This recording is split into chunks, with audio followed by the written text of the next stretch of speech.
Hello दोस्तों। तो आज हम करने वाले हैं social science for ICR exam जो हमारे 28 फेब और 2 मार्च को हमारे जो एग्ज़ाम हुए हैं उसी के बेस पे हम आज सोशल साइंस करने वाले हैं। इसमें सिर्फ हम इम्पोर्टेंट फैक्ट्स को ही देखेंगे। तो हम स्टार्ट करते हैं आज की क्लास को। सबसे पहले हम पढ़ेंगे फ्रेंच रेवोल्यूशन।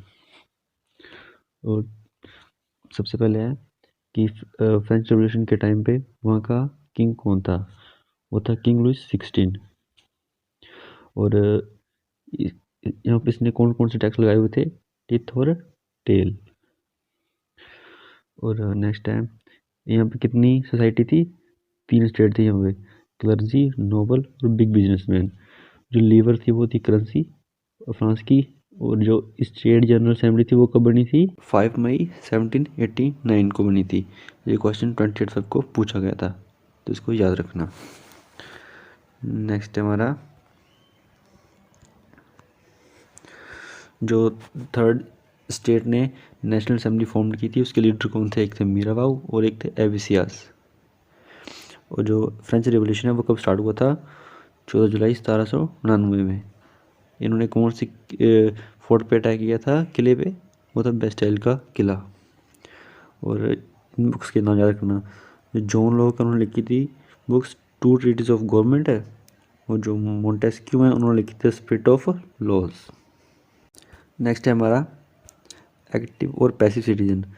एक्टिव सिटीजन वो थे जो वोट कर सकते थे और उनकी एज उनसे 25 ईयर्स से ज़्यादा, वो मेल होने चाहिए और वो टैक्स पे करते होने चाहिए, ये थी। और नेक्स्ट है हमारा नेशनल असेंबली ने प्रशिया और ऑस्ट्रिया के खिलाफ कब वॉर को डिक्लेयर किया था? वो किया था उन्होंने 1792 को, और वो जीत भी गए थे। नेक्स्ट है हमारा ये काफ़ी इंपॉर्टेंट ये कि जैकोबियन क्लब के लीडर कौन था? Maximilien Robespierre. और इन्होंने अटैक किया था पैलेस ऑफ टुलेसिस पर। बस आप ये रखना कि जैकोबियन क्लब का लीडर कौन था। नेक्स्ट है फ्रांस कब रिपब्लिक बना था?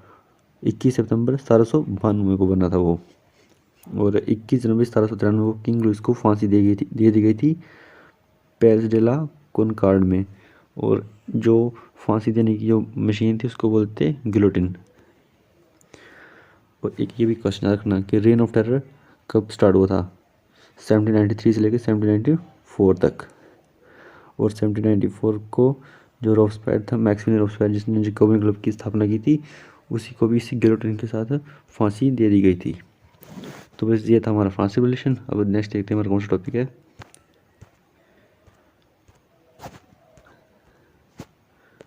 नेक्स्ट है हमारा रशियन रिवॉल्यूशन। जो रशियन रिवॉल्यूशन उसमें जो राजा था उसका नाम था ज़ार निकोलस 2। और एक घटना हुई थी ब्लडी संडे की, ये काफ़ी इंपॉर्टेंट, इसको याद रखना, जो थी 22 जनवरी 1905 को। उसका फादर था वो था फादर गैपोन। वो एक आप सिर्फ ये जो इम्पोर्टेंट टर्म है बस ये याद रखना, बाकी फालतू पढ़ने की जरूरत नहीं है आपको। जैसे एक थी अप्रैल थी, ये थी 3 डिमांड्स ऑफ व्लादिमीर लेनिन। जो लेनिन था उसने रखी थी। ये कब हुई थी? 7 अप्रैल 1917 को। और एक नेक्स्ट है मिर क्या था? A community of peasant house hold. Next है बस आप इन दोनों को याद रखना कि अप्रैल थीसिस क्या थी और ब्लडी संडे की जो घटना थी वो कब हुई थी। नेक्स्ट है ये क्वेश्चन पूछा गया था इस बार। Russian socialist democratic worker party कब फाउंड हुई थी?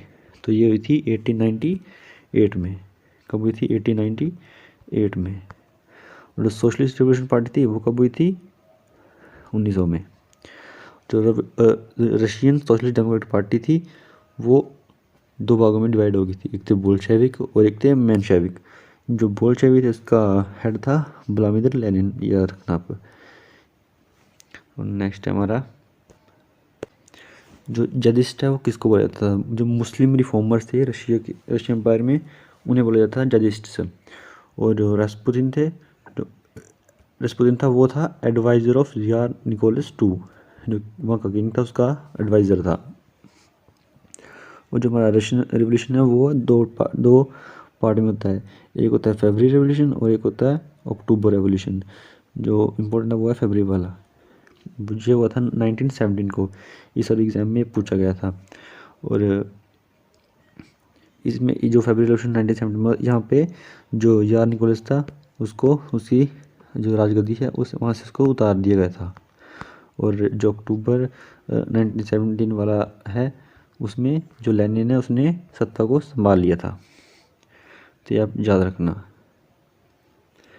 नेक्स्ट है हमारा rice of nationalism in Europe. यहाँ पे इम्पोर्टेंट है वो यहाँ पे याद रखना। जो बैटल ऑफ लेपेजी है वो कब हुआ था? 1813 में, जहाँ पे नेपोलियन की हार हो गई थी। और ऐसा कौन सा एम्पायर जिसने ऑस्ट्रिया और हंगरी पर रूल किया था? वो था हैब्सबरी। नेक्स्ट है हमारा जो इम्पोर्टेंट डेट्स हैं। नेपोलियन ने इटली को कब इन्वेड किया था? 1797 को। और 1815 को जो नेपोलियन उसकी हार हो गई थी बैटल ऑफ वाटरलू में। ये काफ़ी इंपॉर्टेंट है, इसको याद रखना। और इसके बाद कौन सी हमारी सेटलमेंट हुई थी? वो हुई थी वियना पीस सेटलमेंट। ये आज पूछा गया था 2 फरवरी के एग्ज़ाम में कि 1815 में कौन सी सेटलमेंट हुई थी, कौन सी कन्वेंशन हुई थी? वो थी Vienna peace of settlement. Next है 1821 में क्या हुआ था? Greek struggle of independence began. ये क्वेश्चन काफ़ी इंपॉर्टेंट है। तो नेक्स्ट हमारा 1859 और 70 में क्या हुआ था? Unification of Italy. और 1866 से लेकर 71 तक हुआ था यूनिफिकेशन ऑफ जर्मनी। ये सारे फैक्ट्स इंपॉर्टेंट है, मैंने अपने नोट्स बनाए हुए थे तो ये सारे इंपॉर्टेंट है। नेक्स्ट हमारा सफरेज क्या होता है? राइट टू वोट को बोलते थे सफरेज। और एली क्या था? Unit of measurements of in Germany. कुछ यूनिट थी मेजरमेंट की जर्मनी में, उसे बोलते हैं एल।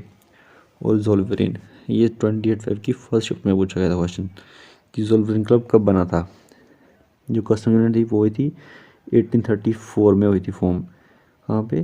पर्शिया में। और जो यंग यूरोप था उसकी स्थापना किसने की थी? वो की थी गोसेफ मैजिनी ने 1834 में। और जो यंग इटली इसकी भी गोसेफ मैजिनी ने की थी 1831 में की थी।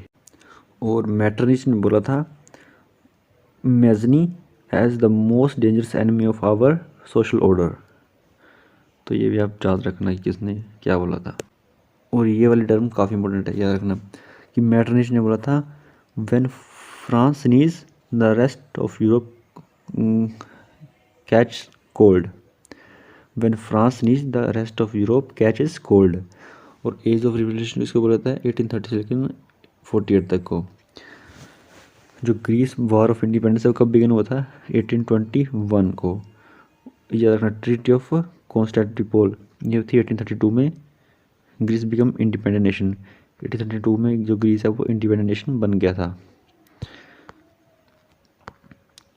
जो फ्रैंकफर्ट पार्लियामेंट की स्थापना कब हुई थी? 18 मई 1848 को सेंट पॉल चर्च में। और जो ओटो वन बिस्मार्क उसने किया था यूनिफाई इटली को। और जो यूसेफ गैरिबाल्डी को बोला था बिस्मार्क ऑफ इटली। ये याद रखना, ये काफ़ी इंपॉर्टेंट है। और नेक्स्ट है हमारा allegory, an abstract idea express through a person और a thing. Allegory of Germany को बोलते हैं जर्मेनिया और फ्रांस को बोलते हैं मेरियानी। आपको सिर्फ रटना ही है इनको और कुछ नहीं करना है। नेक्स्ट है हमारा Nazism and the rise of Hitler. IMT international military tribunal जो न्यूरमबर्ग में बनी थी। और पूछा था कि डोज प्लान किससे रिलेटेड है? तो वो रिलेटेड है हमारा जर्मनी से। और 1999 में हिटलर ने जर्मन वर्कर पार्टी को ज्वाइन किया था, उसके बाद में नाम पड़ा था नाजी पार्टी। और 1832 में हिटलर की पार्टी वो मेजोरिटी में आ गई थी। और उसने इनेबलिंग एक्ट को 3 मार्च 1933 को लॉन्च किया था। वह हिटलर ने लॉन्च किया इसको। और उसने 1939 को जर्मनी इन्वेजन ऑन पोलैंड, जब हमारा जो सेकेंड वर्ल्ड वॉर स्टार्ट हुआ था तो यहीं से स्टार्ट हुआ था। और पूछा था कि ट्राइपार्टाइट पैक्ट किसके बीच में साइन हुआ था? ये हुआ था जर्मनी, इटली और जापान के बीच में 1940 में, और 1941 में हिटलर ने अटैक किया था सोवियत यूनियन पर। अब हम देख लेते हैं हमारे कुछ फर्स्ट रिवेलियन जो भी एग्जाम में पूछे जा रहे हैं। जैसे ये पूछा गया था संथाल रिवेलियन कब हुआ था, ये हुआ था 1855 में। और उलगुलन मूवमेंट ये हुआ था 1899 में, जिसे लीड किया था बिरसा मुंडा ने। और इंडिगो रिवोल्ट हुआ था बंगाल में 1859 को। और मप्पा रिवेलियन हुआ था 1922 में। और एक अब याद रखना, एक विष्णुई हुआ था, वो था राजस्थान में, जो आज पूछा गया था। और जो फॉरेस्ट कंजर्वेशन एक्ट है वो आया था 1980 को। तो बस ये थे इम्पोर्टेंट फैक्ट, आप इनको याद रखना, ये आपके एग्ज़ाम में आएंगे। और थैंक यू। अगर आपको क्लास अच्छी लगी उसको लाइक कर दें और चैनल को सब्सक्राइब कर दें। And thank you.